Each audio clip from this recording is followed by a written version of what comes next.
right, we're going live.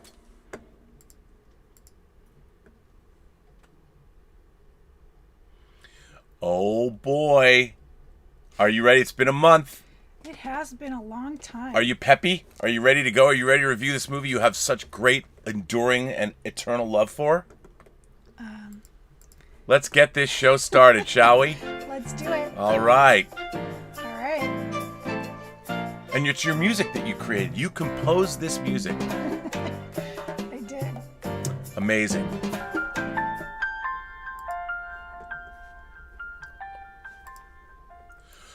Well, greetings, imagination connoisseurs. Once again, it is I, your Duke of Dope Discourse, your master of fun and wonder, your viceroy of verisimilitude, and most importantly, your sommelier of cinema, Robert Meyer Burnett. But you didn't come to see me. After an absence of a month, the heart has grown fonder. You know her, you love her. Who are you? I am Elizabeth Gwendolyn Bell, the ace, the arbiter of cinematic excellence, and the enchantress of entertainment. The enchantress of entertainment. And we have a movie for you that is absolutely enchanting today. We have Zack Snyder's defying description movie, Sucker Punch, the extended cut from 2011. This is a very unique film in the annals of film history. I don't think there's another movie quite like it. Nope, I don't think so. I figured, we're going to jump back into this. We're going to get back on a bi-daily, every other day, while Elizabeth is off, at least for the next 2 weeks. Got a lot of movies to review. Yes. So we're all excited about that. So really, I think what we have to do, of course, if you've never watched this show before, and I barely remember what we do, we share a bottle of wine and talk about movies. Yep. And tonight we have a red blend. Pedroncelli? Pedroncelli? Mm-hmm. Sonoma Classical from Sonoma County. Barrel Select. This is what we are drinking tonight. Wow, it's been a long time since I've had some, wine. Aside from last night. I had some last night. Why don't you give me your glass, babe, and I'll pour it up for you. Not like Katowski when he pours it up for the Earl Grey or whatever he does. But there's that for you. And we're going to have a red blend here. This is interesting. A red blend. Kind of like the Red Wedding. But it's a red blend. As we muscle through our Game of Thrones rewatch, we just watched the Watchers on the Wall. They repelled Mance Rayder's attack. That's right. Getting us to the last episode of the 4th season with our rewatch. Well, that's something else entirely. Why don't we cheers to Zack Snyder and his triumph of the Snyder Cut. Which we reviewed. Yeah. And now you're going to see another Zack Snyder movie. Yes, I did.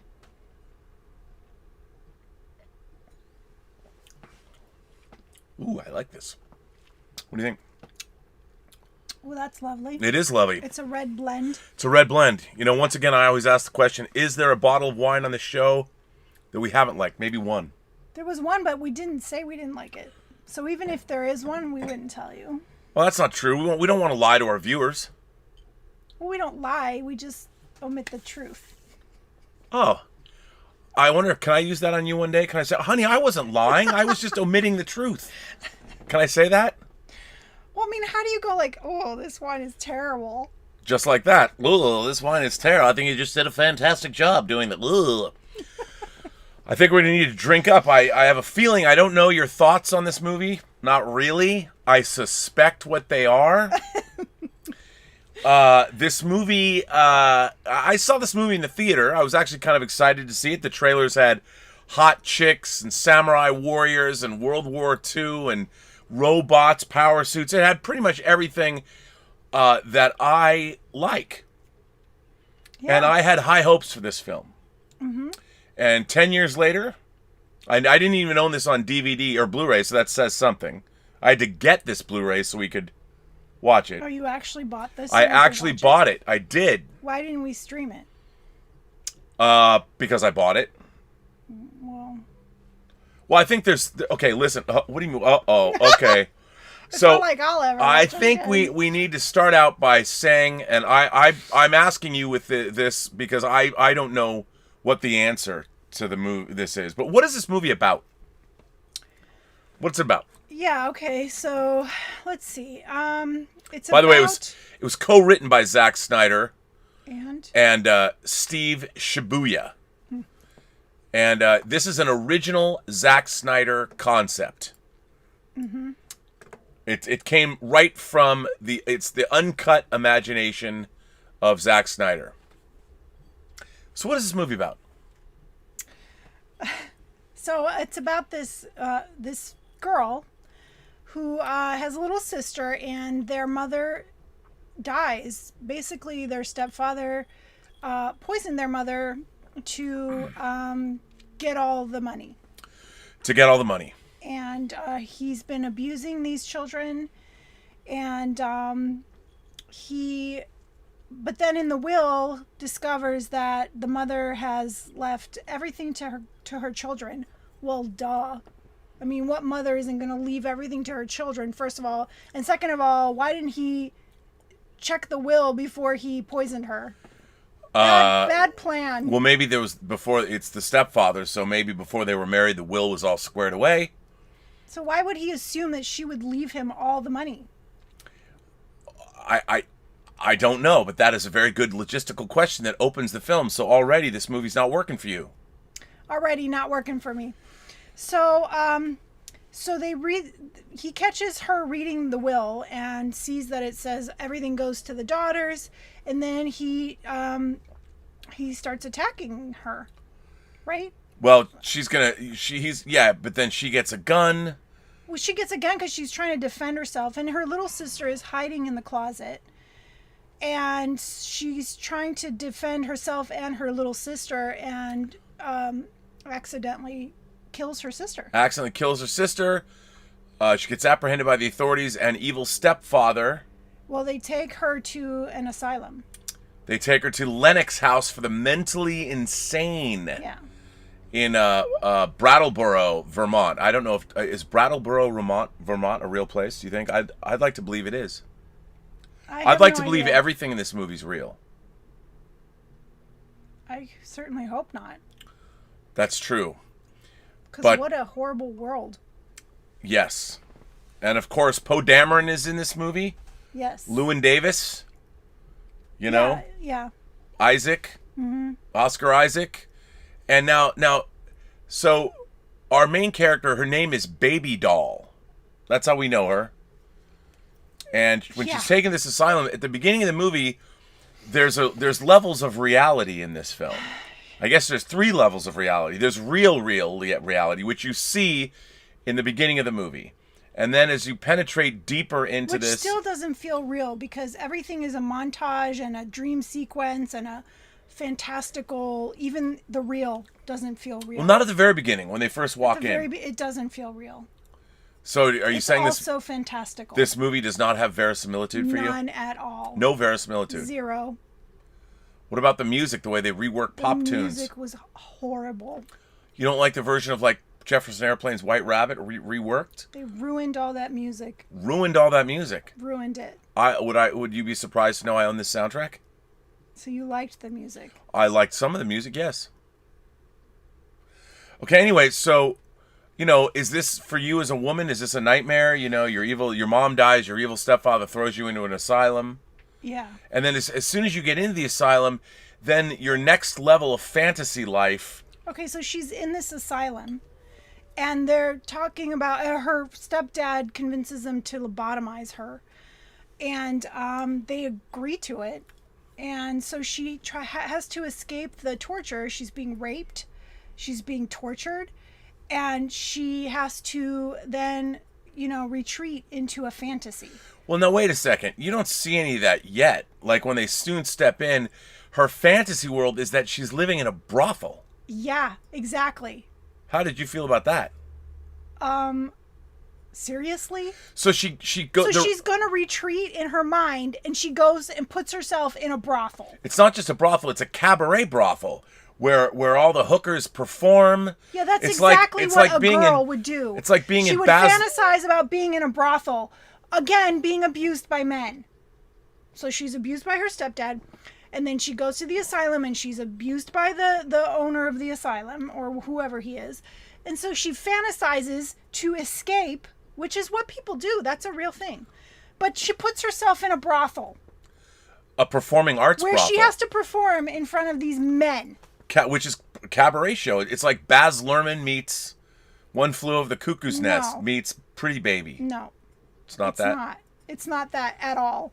It's not the can. No. No, first of all, you don't even see her dance. But apparently everyone's mesmerized by her dancing.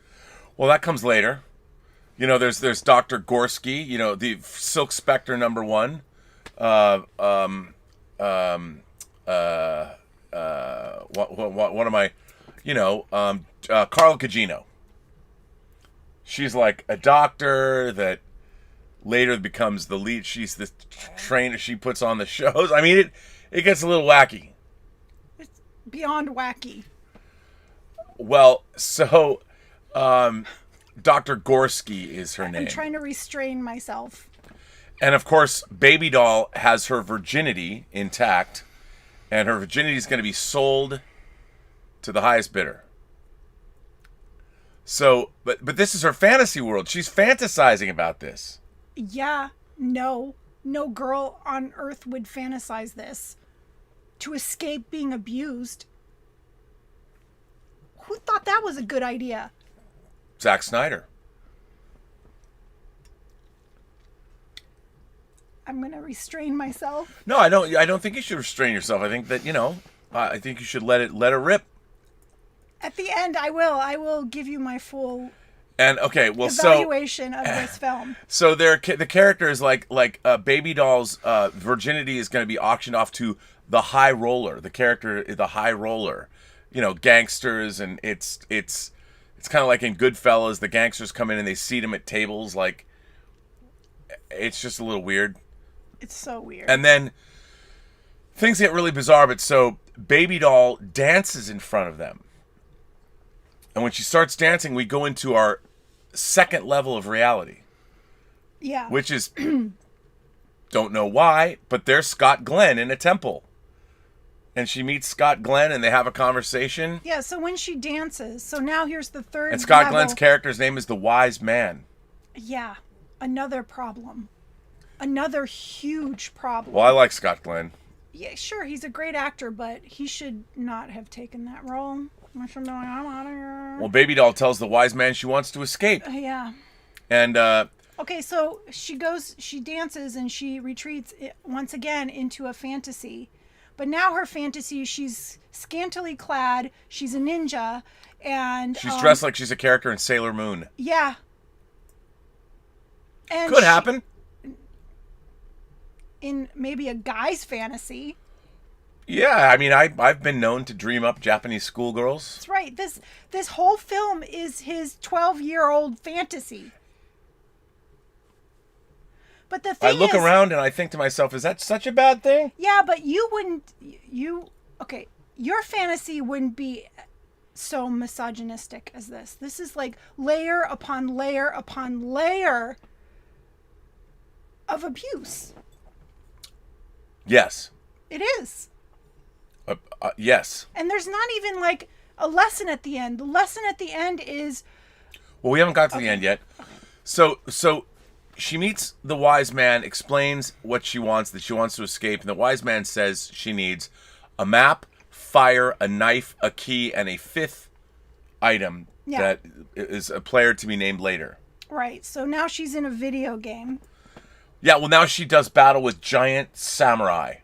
Yeah, a giant samurai. And suddenly she's skilled in battle because she's now been given weapons. Yeah. And I mean, from as far as an action scene goes, it does look like a scene in a video game where you're fighting. But what do you think this means? Like, you meet Wise Man, and then suddenly these giant samurai show up, and she bests them pretty easily. Like, she kind of kicks their ass. Because it's level 1. This is level 1. Easy shit. Easy shit. Okay. Easy shit. So we know that the fifth element that she has to get will require a deep sacrifice, and it'll bring a perfect victory. So she's fighting these three samurai giants. Why do you think Zack Snyder, of all the things he could dream up, why samurai giants? What do you think they mean? Do they have any larger meaning to the story? Does it matter? Well, I would like to, as an astute... What do you think? I just think he wanted something that looked fucking cool. Yeah, exactly. And it looks pretty fucking cool. I like samurai. I like giant samurai that have huge swords and machine guns. Like giant Terminator-esque Gatling guns. That's all fine and good if you're playing a video game. So what do you think of the visuals in these sequences, in this sequence? I don't know. It looks like a video game to me. You didn't see any underlying metaphoric meaning to this first battle? Do you really think there's depth to this film? Well, I'm looking for it. That's why I'm hoping that by having this conversation with you, my understanding of the film will be deepened. This is our 126th episode, I mean, we don't want to be we don't want to come back with a bummer of a vengeance against this movie. Well, you chose this movie, so... Well, I want to know what you thought of it. This is my first time seeing it, and I struggled through it, I have to tell you. Sometimes the first time can be painful. This was like, I wanted to gouge my eyes out. That's like when I watched Discovery. So, her fantasy ends in her dream world, which means she's finished dancing in her second dream world, her first dream world, the brothel. And she stops dancing, and her dance has impressed Blue and everyone else. Everyone is mesmerized by her dance, which we never get to see. We never get to see what her dance looks like in brothel land. I wonder why. So then, there's 4 other compatriots, It's interesting, she has to get 5 items, and she has 4 other friends. And I have to say that from a casting standpoint, you got Abby Cornish, who plays Sweet Pea. What names? Jenna Malone is Rocket. Vanessa Hudgens is Blondie.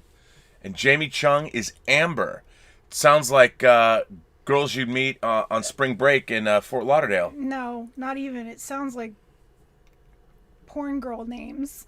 Well, that too. Yeah. That too. Nobody has those names in real life.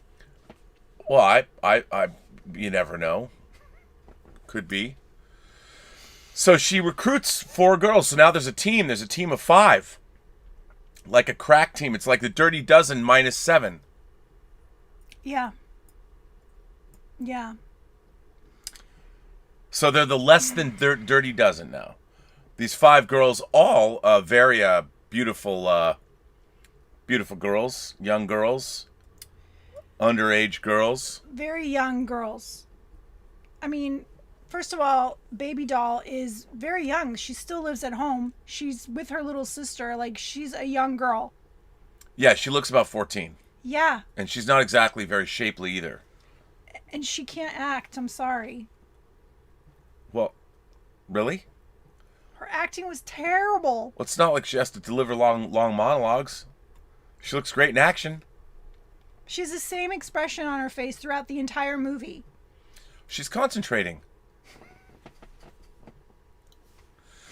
So then she dances, and there are a series of fantastical fantasy adventure scenarios. There's some weird steampunk version of World War I that has power suits and dirigibles and flying machines. It's pretty fucking awesome. You don't think so? Sure. Well, I mean, did you not? They're beautifully staged, cool effects. Aren't they fun to watch? It's not fun to watch. Not for me. Why not? Because it's silly and over the top, and then like it's so stylized. Like, they're not really having battles. They're just like, it's like almost like a dance. And then like they do these poses like, I don't know, some anime thing. Well, then they have to go into a castle that's full of orcs. Yeah, orcs. And actual orcs. Orcs in like World War I orcs. He couldn't think of his own monster. No, he had to put orcs in there. And they do look very Lord of the Rings. They are orcs. They probably use the same costumes. The leftover costumes from Lord of the Rings. And they have to get fire, like, they found them on the floor, and they're like, oh, let's use these. And then they have to go get fire producing some crystals from inside a dragon. Yeah, there's a dragon. There's robots. There's everything in this. World War II, zombie and Nazis. I mean, there's a train There's a heist. train. They board a train. Like, I mean, theoretically on paper, this seems like this should be the best movie ever made.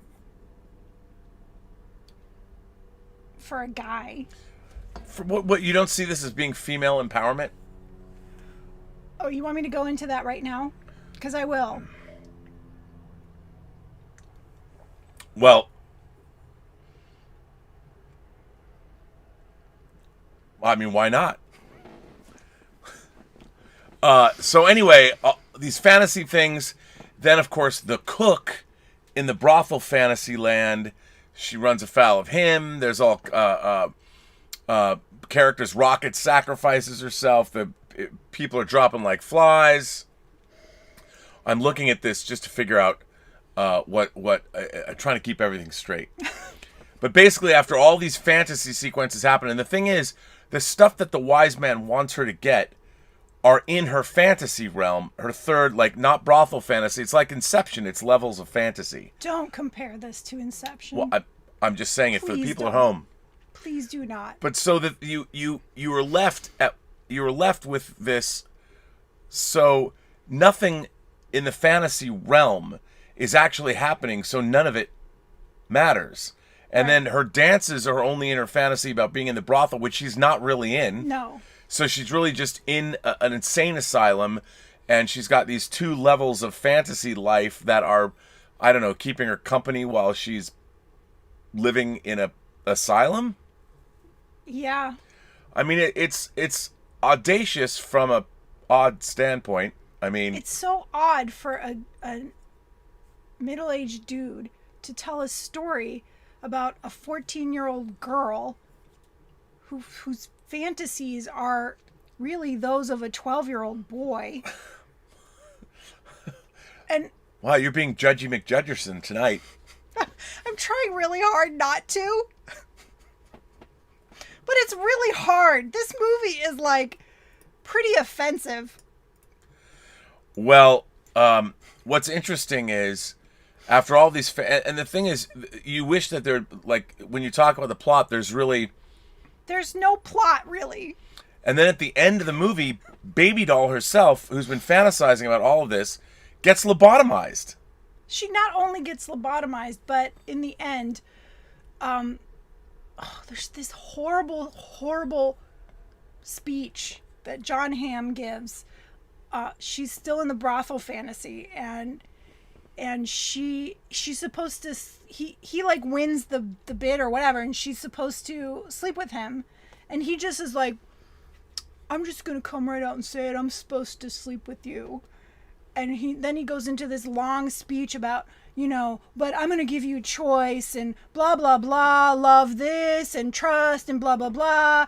And then she's like getting turned on by this disgusting speech, this pathetic and oh my God, I was like, I cannot believe this is in this film. Like, this is like, I just want to pluck my eyes out. It was like so. And then at the end, And like, so she sleeps with him, and then, book, he lobotomizes her.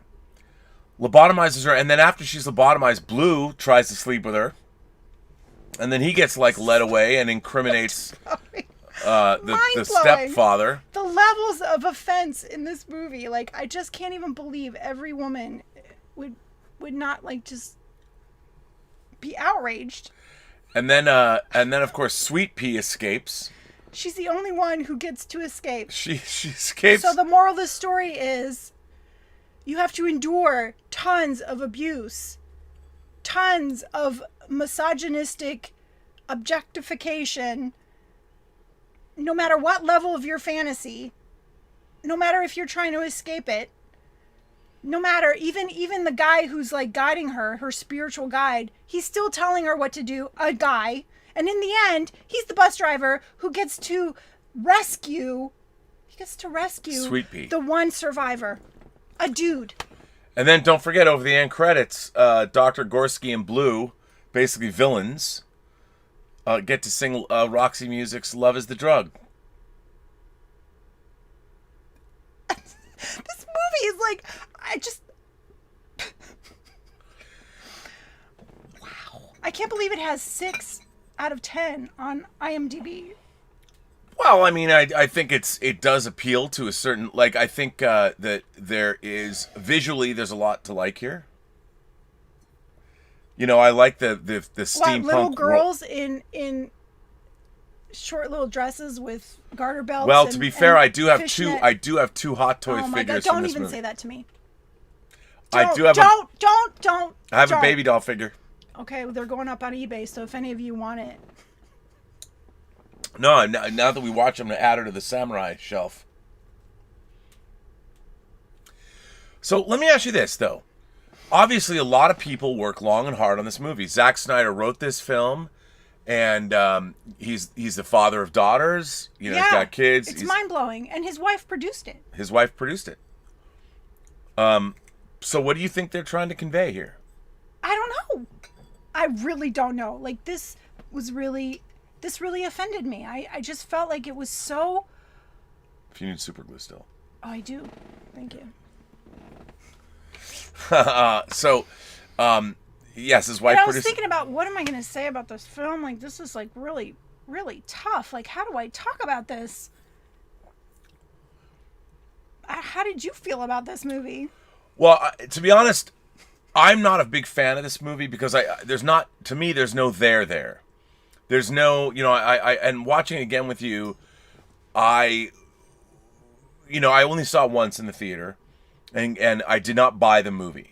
And I appreciated the visuals and a lot of the filmmaking that was going on, but it felt to me like a very empty exercise. And maybe whatever Zack Snyder was trying to convey, maybe he didn't do a good enough job, but there was not enough. Like, to me, Babydoll is abused. She kills her sister. She goes into this mental institution, fantasizes she's in a brothel and then her fantasy world, and then gets lobotomized. Like, it is a woman who suffers abuse after abuse after abuse after abuse, and then she loses herself. Yeah. And basically is lobotomized, mindless. Yeah. And there was no catharsis. Sweet Pea escaping at the end is and it's not like she's being empowered, because even in the fantasy, she's objectified. She's she's scantily clad. She has a dude telling her what to do, and she's still being objectified. So it's not like she's being empowered. There's no empowerment in this film. She's just being abused, and then lobotomized. Yeah. So I mean, Wow. you could say the charges of misogyny that are brought against this film are not necessarily undeserved. I mean, do you see this as a deeply misogynistic movie? Absolutely. And maybe that's not what he intended, but that's definitely what he made. Mm-hmm. But does it have any value? Wow. You're going to really ask me that? Well, I mean, look, a lot of people spent a long time making this film, and it is handsomely produced.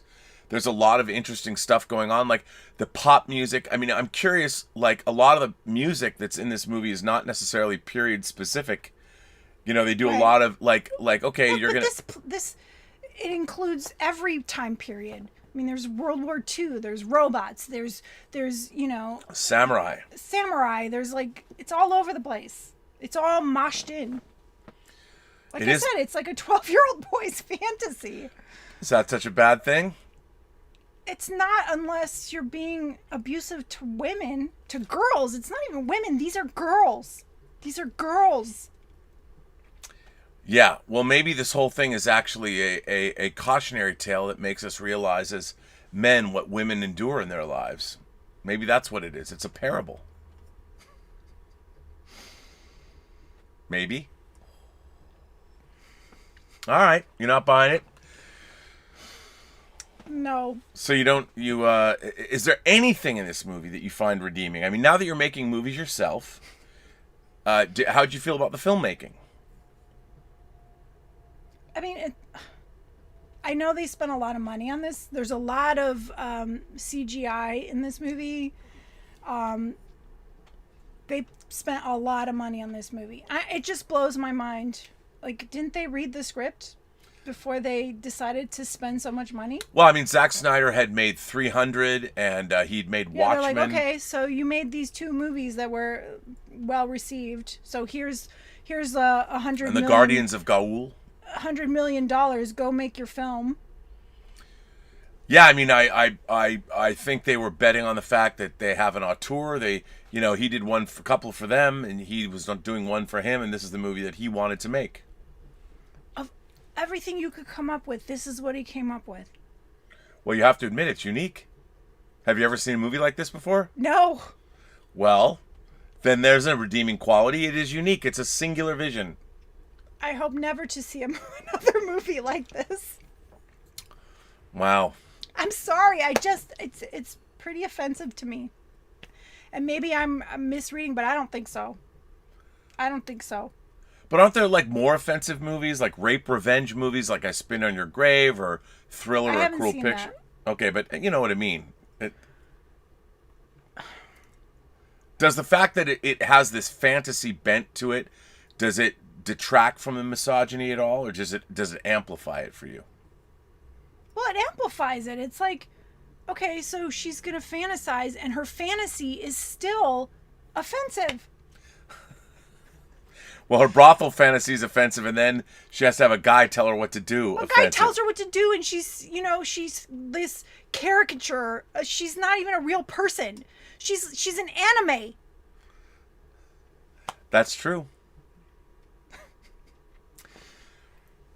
Well, I mean, can't you look at it as a sort of it is a more acceptable way that maybe men could have insight into how women have been abused and persecuted for being who they are throughout history? No, because at the bottom line was, even though she's being abused, she still is being objectified, whether she's in her fantasies, in her double fantasies. It doesn't matter. The only way she can win is to accept this misogynistic world. But she's created that world. I mean, it's a reflection of herself. But she wouldn't. That's the problem. Well, but maybe she's so traumatized and so damaged that she's been so conditioned that that's what she's... I mean, that's how fucked up she is. Or the world is. Come on, man. But even in the end, in reality, at the end, the bus driver... Come on, man. He has to save the girl. Well, that is true. She can't save herself? No. He has to save her. Come on, man. Wow. Well, I guess we're doing a comedy next. I'm sorry. I was trying to be restrained. No. I knew. I had a really hard time restraining myself. I understand. I mean, I think this movie is audacious visually. I think it's sort of... I mean, they could have called this movie Heavy Metal Presents Zack Snyder's Sucker Punch. Maybe people would have looked at it a little differently.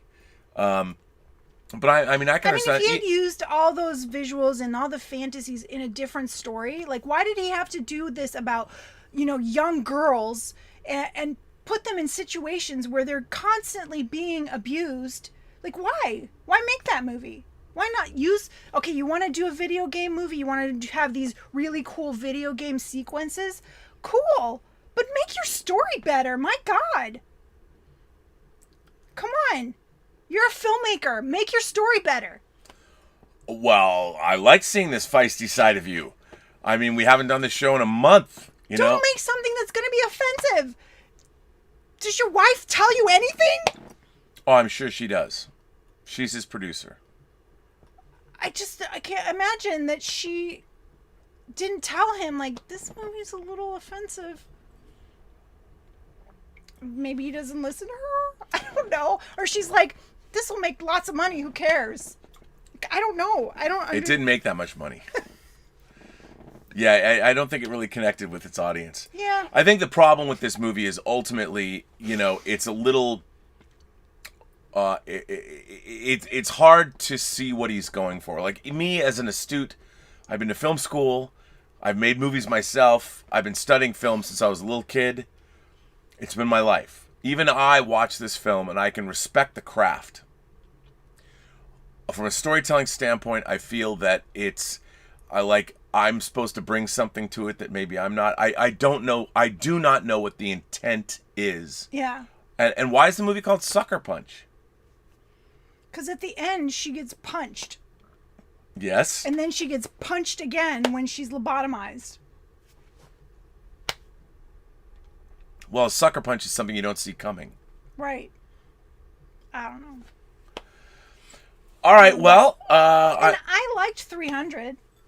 Well, yeah, because you got to see, like, beefy men looking perfect. And it's very stylized. I mean, I don't mind the stylization. The story was horrible. What little of it there was. Yeah. There's not even scenes. Like, there's not a lot of... No. There's... Yeah, I understand. I'm sorry. Sorry, Zach. Well, as we come back from our little hiatus, your finals hiatus, now we're going to scare off anybody who's never seen this show before. I know, right? They're all like, those fucking people, we don't want to be with them. Why are we watching them? These fucking... Well... I feel probably there are people who feel... Oh, this movie is not... This movie does not have some... It's not universally loved. Okay. It's not like it's some sacrosanct geek touchstone. It's not like it's Raiders or Star Wars or Star Trek 2 or Jaws or Ghostbusters.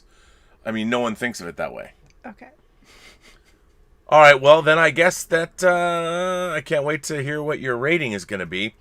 Now, the last movie we reviewed, obviously, was Godzilla vs. King Kong. And we have a letter. We have a letter from Rule the Obscure. Dear R&B and the Ace, I've been a long-time viewer, but although I've written to Robservations and Let's Get Physical Media before, this is my first letter to Elysabeth. Awesome. I really love the counterbalance of opinion that the Ace brings to the show. This was some counterbalance tonight, let me tell you. Giving it a unique vibe to other content on the channel. Also, I thought the first stop-motion video Elysabeth did for the 400th episode was fantastic. Oh, well, thank you. The second one is ready. Yes, Doll Quest Part 2 is going to be dropped this week. Good luck with the upcoming Doll Quest. Perhaps it's been raised on an episode I've missed, but if it's not too inappropriate, may I say that Elysabeth radiates through the screen with the beauty of a modern-day Bette Davis. Wow. Star of one of my favorite films of all time, All About Eve. Wow. I'm very interested to hear both of your takes on Godzilla vs. Kong. I was lucky to see it in a cinema, which definitely enhanced the experience, but ultimately I left with mixed feelings. We did too. Viewers, please note this letter contains spoilers. I've enjoyed all the MonsterVerse movies in different ways, and I was surprised at all the hate leveled at Godzilla King of the Monsters. Me too, because I loved it. I'm not sure what people were expecting, but for me, the length and slower pace gave that film a cinematic grandeur and a loving reverence for the character. I know it's not Terrence Malick's Godzilla vs. Kong, but in contrast, perhaps, as a reaction to all the negative feedback of the previous film, Godzilla vs. Kong feels like it was edited to within an inch of its life. It was, man. You could see that a lot of that movie was on the cutting room floor. Unfortunately, in the process of giving it such a cracking pace, it lost an epic feel. It also felt like it was missing the final reel or a third act. It was as if they ran out of money for the CGI budget, so they had to abruptly end the film, or maybe it was simply compromised due to COVID. Oh, they had plenty of time. I haven't seen Suicide Squad, but to me, Godzilla vs. Kong felt exactly like Rob's description of it being edited by a trailer company. Yep. As an editor and defender of King of the Monsters, I'm particularly interested in R&B's thoughts on this aspect. Oh, I totally agree with that. And even Adam Wingard has said a lot of the movie they have tons of special features. I'd love to see a director's cut of this movie that's 3 hours long. The human characters were as dreadful as one might expect from this kind of movie. I probably said the same thing about Independence Day 25 years ago, but in retrospect, that now seems like the gold standard. I know human characters are not why anyone is watching this movie, and again, I'm fully aware of the irony of what I'm saying, but did it have to be this dumbed down? Isa Gonzalez is stunningly beautiful in every frame, but her character was an insufferable walking cliche. She seems solely to exist for the audience to cheer when she's killed, and I don't know if that's a good enough reason in this day and age. She was beautiful. I actually find it disturbing. Yeah, that's a new trope. Introducing characters that you are expected to want to die. It's very weird. Sure, there was a plot reason for her to betray the group, but it was totally unnecessary. It would have been just as dastardly if the droids were set to drill automatically or were AI, computer controlled, etc., which is more resonant with the machine versus nature theme alluded to with Mechagodzilla anyway. The other character that was totally superfluous was the nerdy Kiwi kid. Sorry, I can't remember any of the character names as they were all so unmemorable. He only existed for another redundant plot reason to pour the water on the computer at the end. However, this robbed the potential for a great character moment from the janitor to decide to do that himself. Absolutely right. On a more positive note, I thought the relationship between the young girl and Kong worked surprisingly well. Mm-hmm. It could so easily have been twee, but ended up being the only decent thing out of the human characters. I totally bought that as the only remaining survivors of Skull Island, she and Kong could have a special bond. Further, based on real-world cases such as Coco the gorilla having sign language ability equivalent to a child, it wasn't too much of an ask for me to go along with. Mm-hmm. It succeeded in its goal of giving Elliot an E.T. vibe, although it's signposted a little bit on the nose with the finger touching. I'm not a huge fan of CGI in general, but I have to say the visual effects were exceptional, amongst the best I've ever seen. We all know that spectacle isn't enough, though. Ultimately, we watch movies to be moved. They knew that in 1933 with the original King Kong. I was momentarily hit with a wave of emotion that took me by surprise when the anthropologist said early on, Kong bows to no one. To me, Kong is like Rocky Balboa, a street-brawling underdog that's not too smart but has a heart of gold. We love him for punching above his weight, not for winning. Clearly, he's no match for Godzilla, and I guess by extension Mechagodzilla, who they've already established as king of the monsters in the previous film. As soon as the anthropologist said that line of dialogue, and based on his relationship with the little girl, I thought it wasn't going to end well for Kong, as in this history of Kong movies, it seemed he would be fated to a tragic end, like a moth to a flame, or any great film noir character. And I was all for it. I felt an emotional end like Maximus or Tony Stark might be looming. They win, but it kills them in the process. What an achievement it would be to wring that sort of emotion from a CGI character, just as they did from a puppet in 1933. Yet in the end, I felt nothing. The teamwork idea of Godzilla charging with the axe with his radioactive breath was cool, and I possibly enjoyed it more than Cap catching Mjolnir. Oh, come on now. But I was just bummed there was no emotion in the end. Of course, I knew there wasn't going to be a winner implied by the verses in the title. That's not my issue. As Rob mentioned many times, it was certainly going to be a rivals team-up to fight the common enemy film, a la the Avengers or Batman v Superman. I do like the parting concept that Kong has earned Godzilla's respect for putting up a brave fight. I just wish I'd been moved. Probably, I'd given this film too much thought, or at least more than it deserves. But hey, isn't that what imagination connoisseurs do? Yes, we do. I didn't hate it, and I'll probably still get the 4K to complete the series, especially if there's an extended cut. I just wish it was better. Thank you for taking the time to read this letter, and I look forward to hearing yours and other viewers' thoughts on the film. 2.5 glasses of wine from me. Santé, Proust, and cheers. Rule the obscure. Well, Rule, I thought that was a bang-on review. Great I'm letter. pretty much right there with you. Yeah, I mean, it's true. I want to feel more like I don't think it's beyond the realm of possibility. I felt when I was a little kid and saw Rodan for the first time, which is still my favorite kaiju movie of all, I cried. I was a little kid, though. I mean, I cried, but still. Rodan dies in the fires of Mount Fuji. Dies, comes back, but you know. Omar94 writes in, Hi, Rob and Elysabeth. I got a chance to see Godzilla vs. Kong in a theater, and I wanted to give some quick thoughts on it here. Beforehand, I did not have high expectations, since I was only interested in seeing all the action scenes. On that note, having seen the movie, I found the overall film just all right, since the action scenes definitely delivered and were the best parts of the film, which I was expecting. I had no interest in the human stuff, as I'm pretty sure others felt that way too.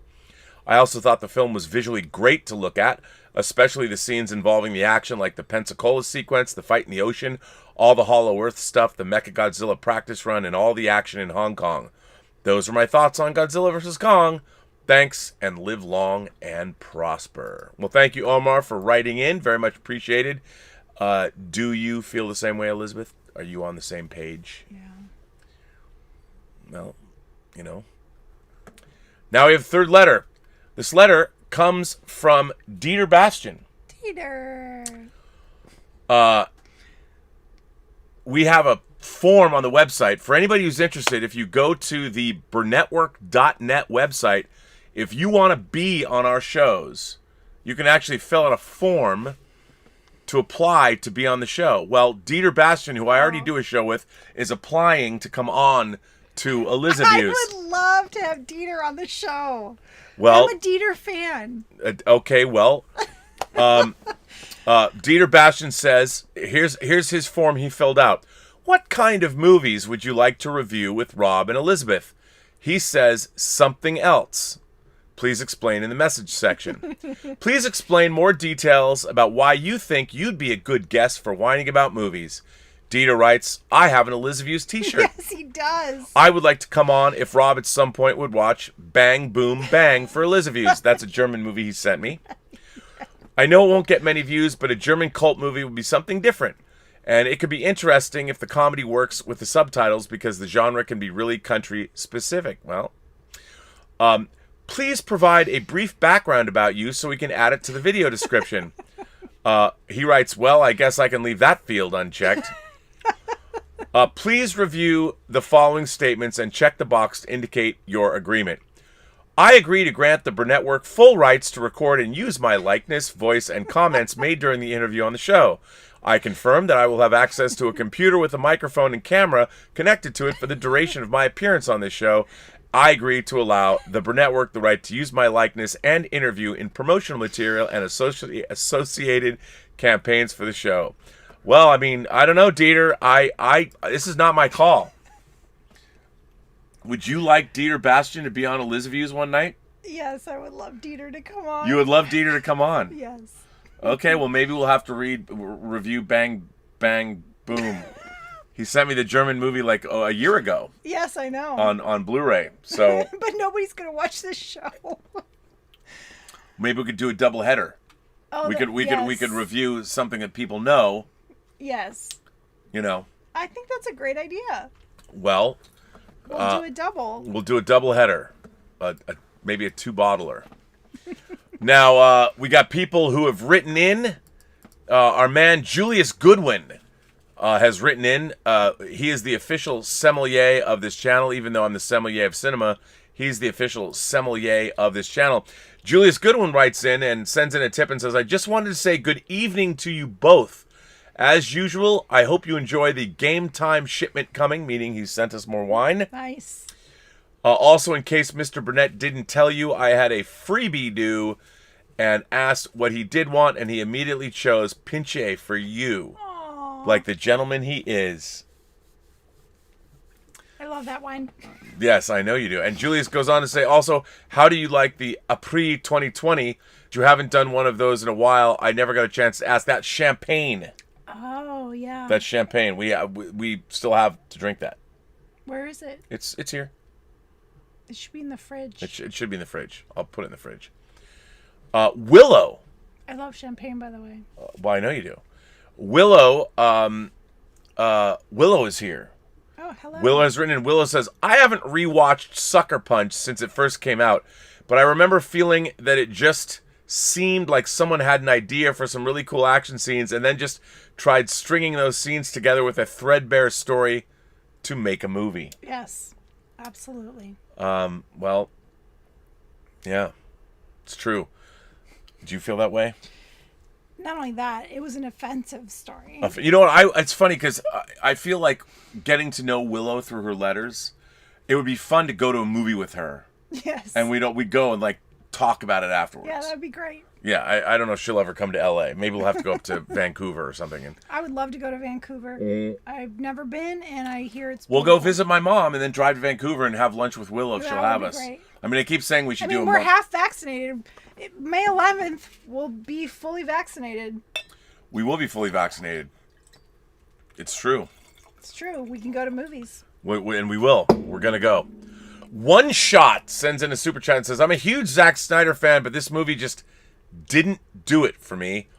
Definitely not his best. Mm-mm. That's putting it mildly. Yeah. Well, what are you going to do? The Squish Show is here. Hello. You liked the Squish Shows movie he submitted to the film festival. I did. You did like I did. You did like the Squish Shows movie. By the way, we're going to finish the film festival for the 700th episode. Yes, the film festival is coming to an end. The Squish Show says, I was not a fan of this film. Out of all of my friends, I was the only one that did not enjoy this brothel stuff, and the ending I thought was pretty damn horrendous. Glad to hear you felt the same. Yay. We're on the same page. Cheers to that. Well, by the way, don't drift out of the frame when we're in this mode. I gotta stay over here. You gotta stay over here. We gotta. Ron C. Ron C says, "Hello, welcome back. Thank you for presenting Urban Cowboy and the Player on physical media. The one time I missed the show." Well, I moved them. They were here. He gave me those. And, it's funny because I was going to watch Urban Cowboy. We should watch Urban Cowboy. Yes. Because I haven't seen it in a while. It's been a long time. I want to thank you for those. It was great. I'm sorry you missed the show. The Player, is that the, what movie is that? It's the Tim Robbins movie where he's a studio executive. Yeah, I don't know if I've seen that. Well, we should watch it. You'd like it. It's about Hollywood. We need lots of movies for the next few shows. We do, but hang on, let me finish what Ron C is saying. Welcome back. Thank you for presenting Urban Cowboy and the Player on physical media. The one time I missed the show, I watched it this morning. A gift of gratitude. Thank you for accepting my short film 2 days late. Enjoy. Well, Ron, we're going to be finishing up the film festival only 4 months late, 5 months late, Don't 4 look months at late. me. I know, but we're going to do it. It's going to be I'm great. never late for anything. It's going to be great. It's going to be great. I want to thank you for supporting the channel, Ron, and Urban Cowboy would be, because I haven't seen Urban Cowboy in forever. Yeah. And they did there's new special features on that disc, so I'm excited. Ooh. Well, maybe that should be our next movie, but we need to decide what I know what it is. I know what our next movie is. Oh, you do? Yeah, I know what our next movie is. Happy Console Gamer says, Rob, come to Vancouver and you can come do my show too. Oh, very cool. Oh, man. Well, Happy Console Gamer, I have to say, a great man, a great YouTuber, and I would love to do your show because you were an early supporter of my channel, and it meant a lot to me. You actually sent videos to me, and I want to thank you for that. 2, actually. I think you sent me 2. And that was very nice. And by the way, people were impressed that you actually sent me a video. So I want to thank you for that. And I would love to come to Vancouver. We could all go. How cool would that be? I mean, maybe if Willow Yang wouldn't be bashful about being on camera. Happy Console Gamer, Right? you, me, and Willow Yang. We can convince her. Come on. We'll try. Come on, man. Willow. Come on, man. Well, you can't. Don't pressure her. No pressure. No pressure. We don't want to pressure Willow. No pressure. Don't want to pressure Willow.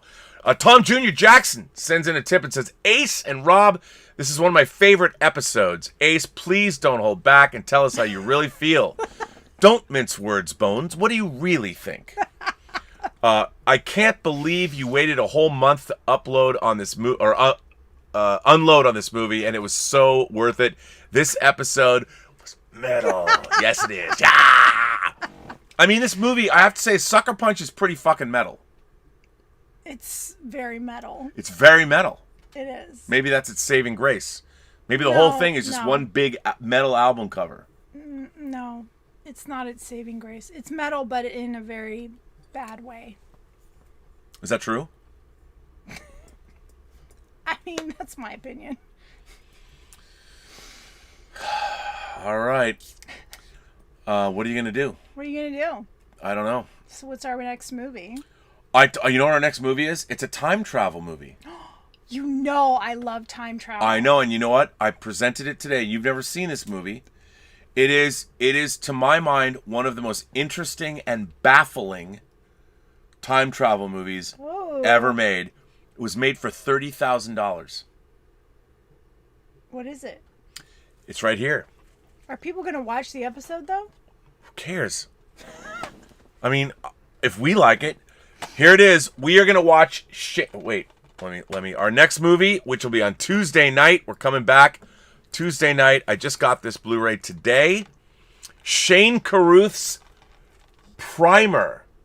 If you've never seen Primer, it is one of the most talked about. Someone suggested that on the Facebook page. Well, there you go. We're watching Primer.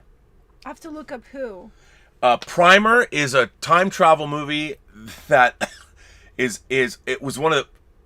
There were 3 movies in my life, actually 4, but I can't remember the 4th, that I watched, and I watched it all the way through and immediately went back and watched it again. Primer was the second of those movies. The first was A Clockwork Orange when I was 13 years old. I watched it back to back. I was so blown away by it because I'd seen it in science fiction film books and blown away. Primer was the second one. Gaspar Noé's Enter the Void was the third. And this is over a 40-year period of time, and I'm trying to think of what was the fourth? It's can't remember. But there's a fourth one I can't remember. But Primer was the second, and I don't remember whether I was in New Zealand or I was in Australia.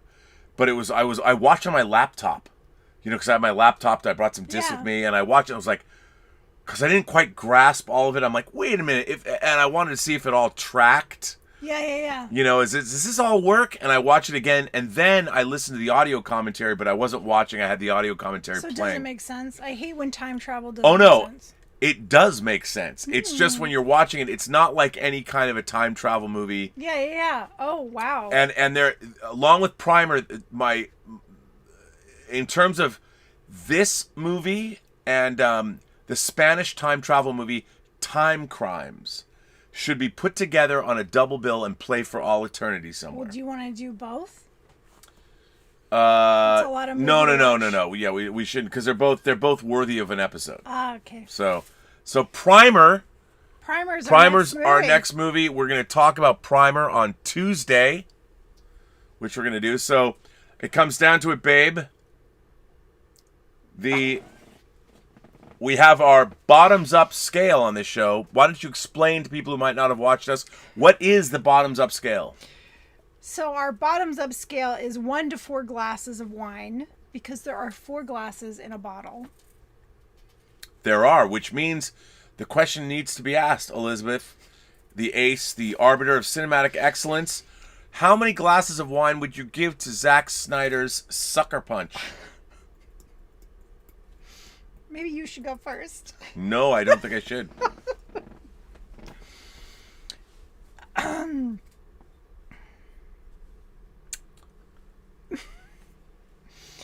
going to give it 1 glass. 1 glass, all right. 1 glass because a lot of people worked on it and it was a lot of work. See, I'm going to give it 2. I'm going to give it 2 glasses because I think that there's a lot of really interesting filmmaking. There's a lot of interesting visual. There's a lot of imagination on screen. Yeah. And there's a lot of things I like. And I have 2 hot toys because of it. Don't talk about that, please. Okay. Seriously. Okay, I won't say it. If you'd like to write us a letter, it's free of charge.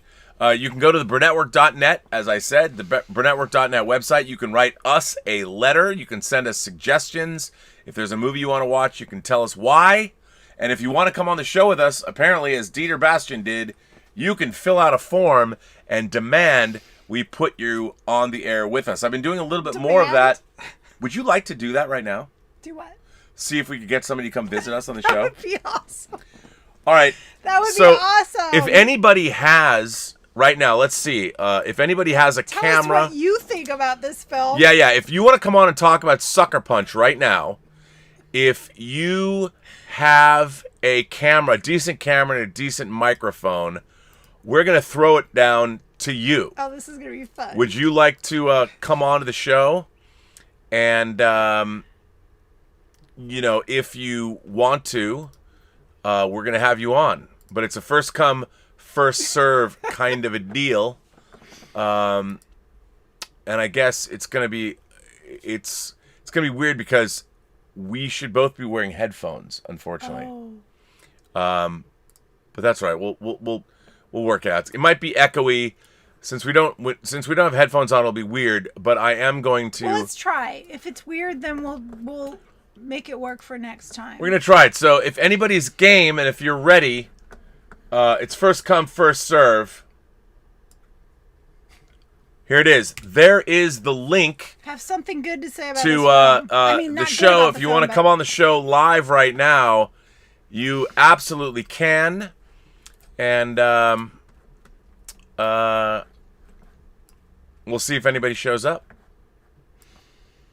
And you know what? Since it's your show, if I were to, if you wore the headphones, you could. That's okay. Are you sure? Because Last time when we've done this before, you put them closer so we could both hear. Oh yeah, I did that with the headphones. Yeah, we'll do that. That makes sense. Yeah. We don't know if anyone's going to come though, because no one's come yet. We don't know. Everyone's being shy. They might very well be shy. Don't be afraid of me. I'm really nice. Maybe no one's going to come. We'll just talk. I mean, hey, we throw it out there. The link is in the live chat. So, No takers. Lizzie Venus says, "Ooh, I'm going to try because I have a lot to say." Well, Lizzie Venus, Oh yes, please come. join the party, yo. No one has come yet. We shall see if anyone does. Patiently waiting for someone to show up. How's your father?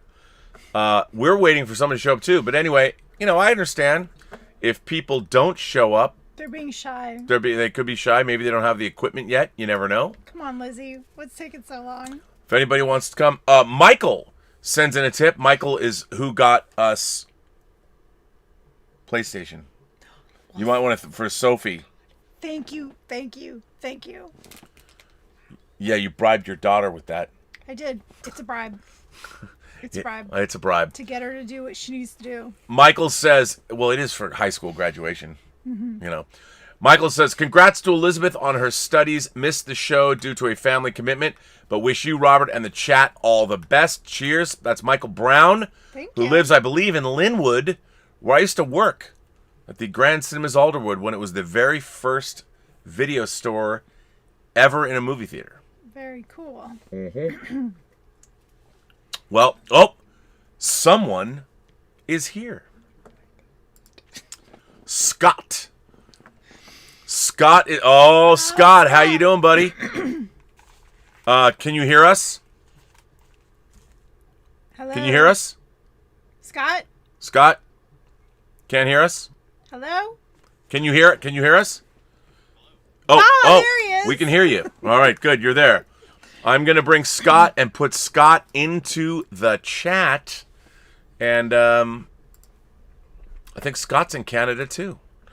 Let me add him to the show. Going to put him in. Put him in, coach. Put him in, let's see. Fun. Well, yeah, you're going to like that. Hang on, Scott, you're not quite in yet. I'm going to just drop you down. Put you over here in the corner. Put Scott in the corner. Yeah, no one puts Scott in the corner, but I'll put him down Apparently here. you do. Well, no, I got to put him. I'm look. I'm making him look as good as he can, so he doesn't block us. But there we go. Okay, Scott. Scott, welcome to our first guest. There's two people. I could bring in another person too. Oh. Why don't I? Scott's here. Scott, you are in the show, and Vince is here too. Wow, check this out. Okay, Vince, I'm going to put you in the show as well. So, look at that. We got two people in the show. This is so fun. I mean, here you go. So, we got people. We got Scott. Scott is on the left. I'm going to add Vince on the right. So, Vince, can you hear me? Yes, sir. All right, Vince can hear us. Let me put Vince in. Put Vince in, coach. And we're going to add, this is good. Look at this. Just hold on. Bear with me for a moment. And I'm going to add Vince. Actually, I'll put this like this. I'll add them. Wait, I'm going to put that here and put this there. Try to make it. That's good. Let's see. There we go. That's perfect. There we go. Now we've got Scott on the left and Vince on the right. Gentlemen, welcome. You are the first guests we've ever had on Elysabeth's WINEning About Movies. All right, Vince. Well, hi. Uh-oh. No, I got it. So, let me ask you guys, starting, I guess, with you, Scott. What did you think of Sucker Punch? First time I saw it, I hated it. Second time I saw it, I knew what was coming, and I kind of saw it as a journey of a woman who was taken to an insane asylum, found herself in an imaginary world, a brothel where she was the star, basically the epitome of what everyone wanted to be, and then she escaped even further. So that was a representation of the horrible place that she was. And then the impossible things that she had to do were the video game anime stuff. Does it work 100%? No, in my opinion. But I still kind of got it. All right, Vince. What about you? What do you think about Sucker Punch? Well, I used to work with Zack as a special effects guy when he used to direct commercials. Everything he does is beautiful, but he can't tell a story to save his life. I mean, at least in Sucker Punch, you know what I mean? It just doesn't. It looked beautiful. You like when Superman came on and that cape flew. Everyone knew it was going to look great. It made everyone tickle because he does things that look absolutely beautiful. Yeah. But you probably should stick to telling other people's stories. Yeah. Well, now let me ask you both. I mean, Scott, you told I like what your analysis was, but Vince, is there anything about Sucker Punch that you like? The grittiness. It was metal. It was very fucking metal, was it? Yeah, it was fucking metal. Very metal. It was great, but still, where was the story? You know what I mean? It was probably like, hey, we're going to get this thing. The girls are in, girl, and then people got, then you get in the studio, and then someone who's a bean counter looks at it, well, you got to change that. You know how it is. How many times have you been in the editing room and you see a beautiful piece of art fall into something that is non-recognizable? Yeah, it's not good. Let me ask you what kind of effects do you specialize in? I used to do physical effects. Oh, nice. So I am actually responsible for the. So you're a real special effects man. Yeah. Yeah, as opposed to like visual effects. So people don't understand that special effects are physical effects on set, in camera. Visual effects are different. So you're a real special effects man. Practical effects. Yes. Yeah, I was the guy responsible for Mr. Fantastic's telescoping arm in Roger Corman's Fantastic Four. Oh, that was my first gig. Oh my God, that is fantastic. Well, we're honored to have you, sir. Wow. Thank you. Honored to have you. I'm honored to be on. And let me tell you, I've been watching you a lot because there's no hate here. No. A lot of these places that I watch, everyone's turning into rage monsters. It's like, don't you do it because you love it? Yes. I mean, I always say that, look, despite the fact that I have a burning hatred for Star Trek Discovery and all modern Star Trek, let's face it, other than that, but we live in such interesting times where we're getting so much amazing shit.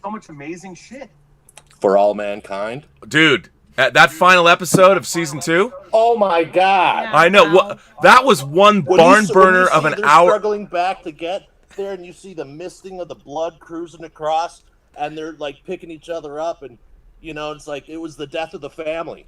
That's what it represented to me. It was when she was watching it with me, not having watched For All Mankind, and I'm like screaming. I'm like, just dock! You've got to dock! Just do it!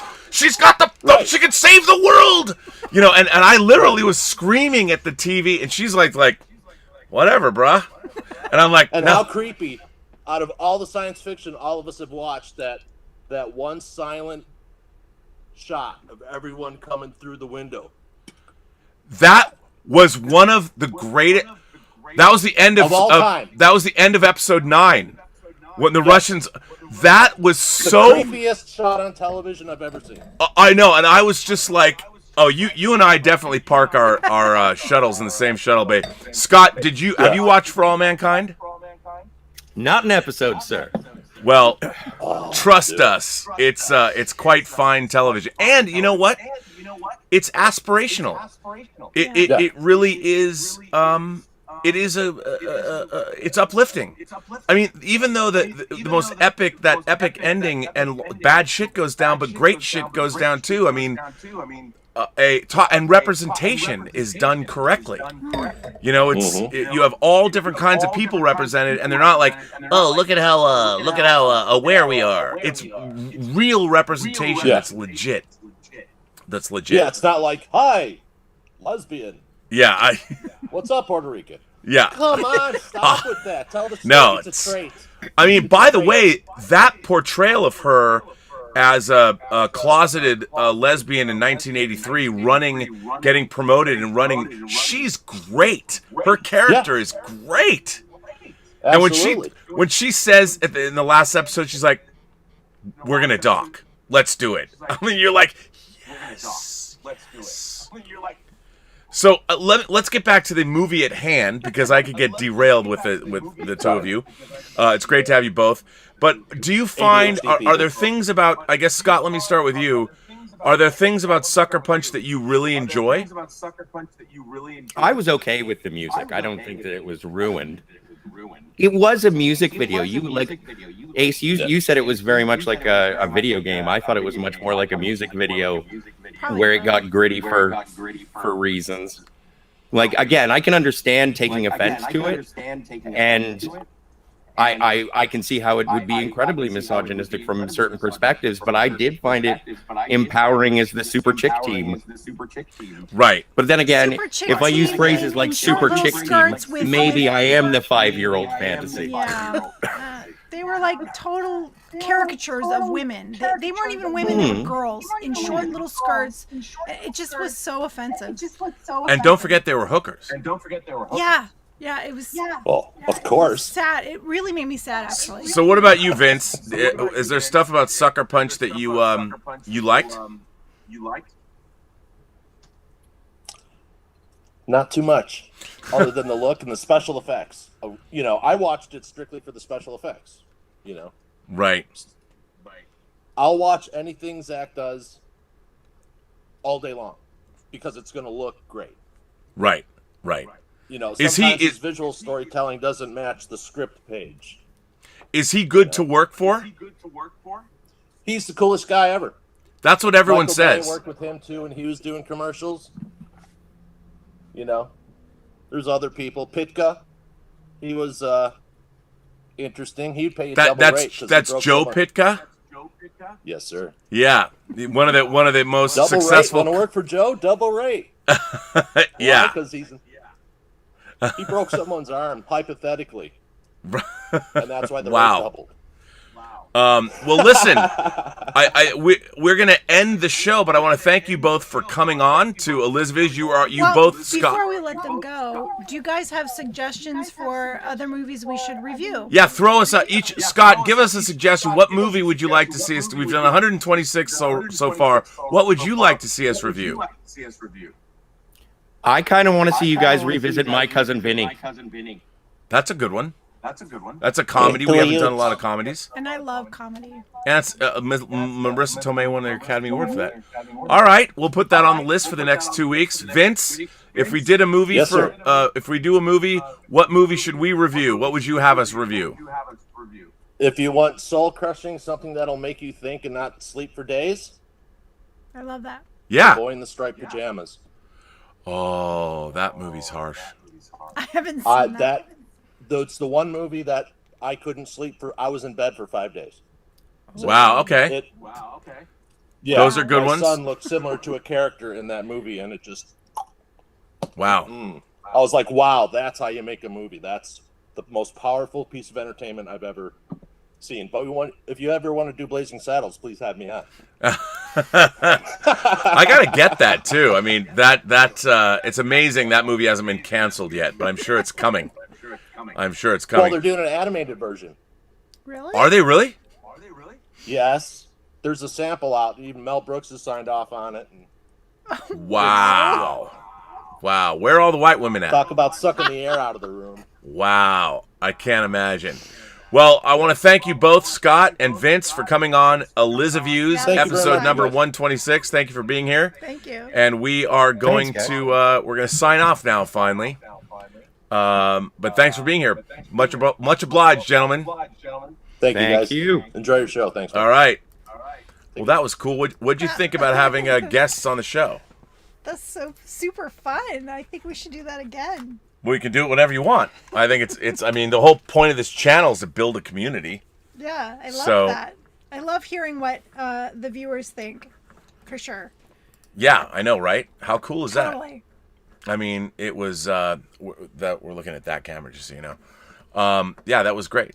That was a lot of fun. Why are we looking at that camera? Well, because we're actually on that camera right now. Do we have to be? Well, no, I'm only switching it because I'm taking off these things so I can get back to our regular camera. So that's all I'm doing. So I'm doing this, and now I will go back to our front camera. So now you can look there. You know, it's hard to do live switching and all that, but I think what a great show. We're back. I thought people were never going to watch us again, but people tuned in. Yes, they did. Vince mentioned how he liked the positivity on the channel. That I agree, because we get a bunch of... Look, if nothing else, there's more cool shit now. Movies, television, comics. I mean, yeah, modern... There's a lot of things that are a dumpster fire now, but we're still getting iterations.